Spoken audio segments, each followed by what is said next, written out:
could we just quickly go over the page and have a wee look at this Brian Clough? There's 2 pages on Brian Clough, controversial Clough, because obviously Forest had recently won the league title, and there's a few wee quotes there about him and from him.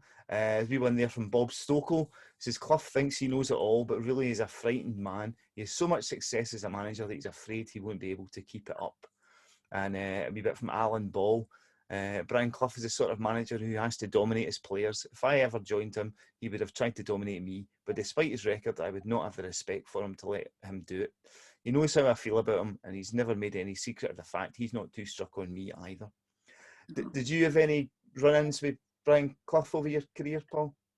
No, I never had a run-in with him. But when I was coaching at Everton, and I played for the reserves in a game, and one of the Forest players, he was at the reserve team game, by the way, sitting on the bench, and this incident happened right in front of the bench.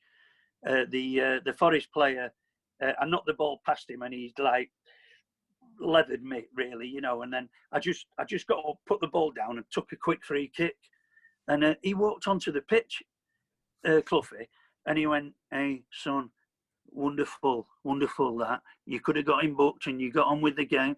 And that was all I ever spoke to him, like, you know. But right.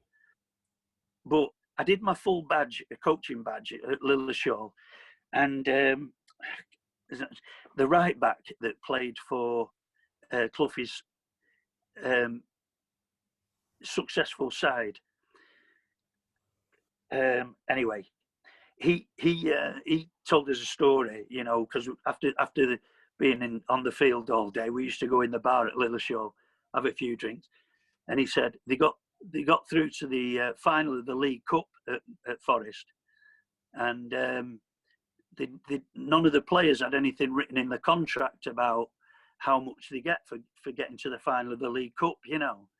So they all had a meeting, and they went into the manager and said, "There's nothing in the contract, but this is what we want," you know. So it might have been about £2,500 or something, you know, for getting to Wembley then.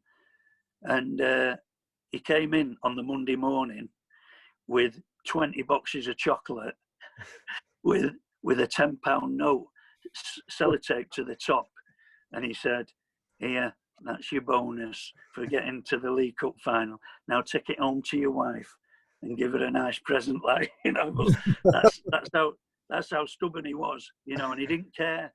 It sounds as if he didn't care about players that much, like, you know. But yeah. But I mean, his son is having a fantastic career in management as well, Nigel, isn't he? So good to see the Clough name carrying on in. But he never came to try and buy me. So. But I would have been a walkover to him. I wouldn't have been like Bowley at all. Like, you know, I'd have taken the chocolates home to the missus. Like, I might have taken the tenner off the top though.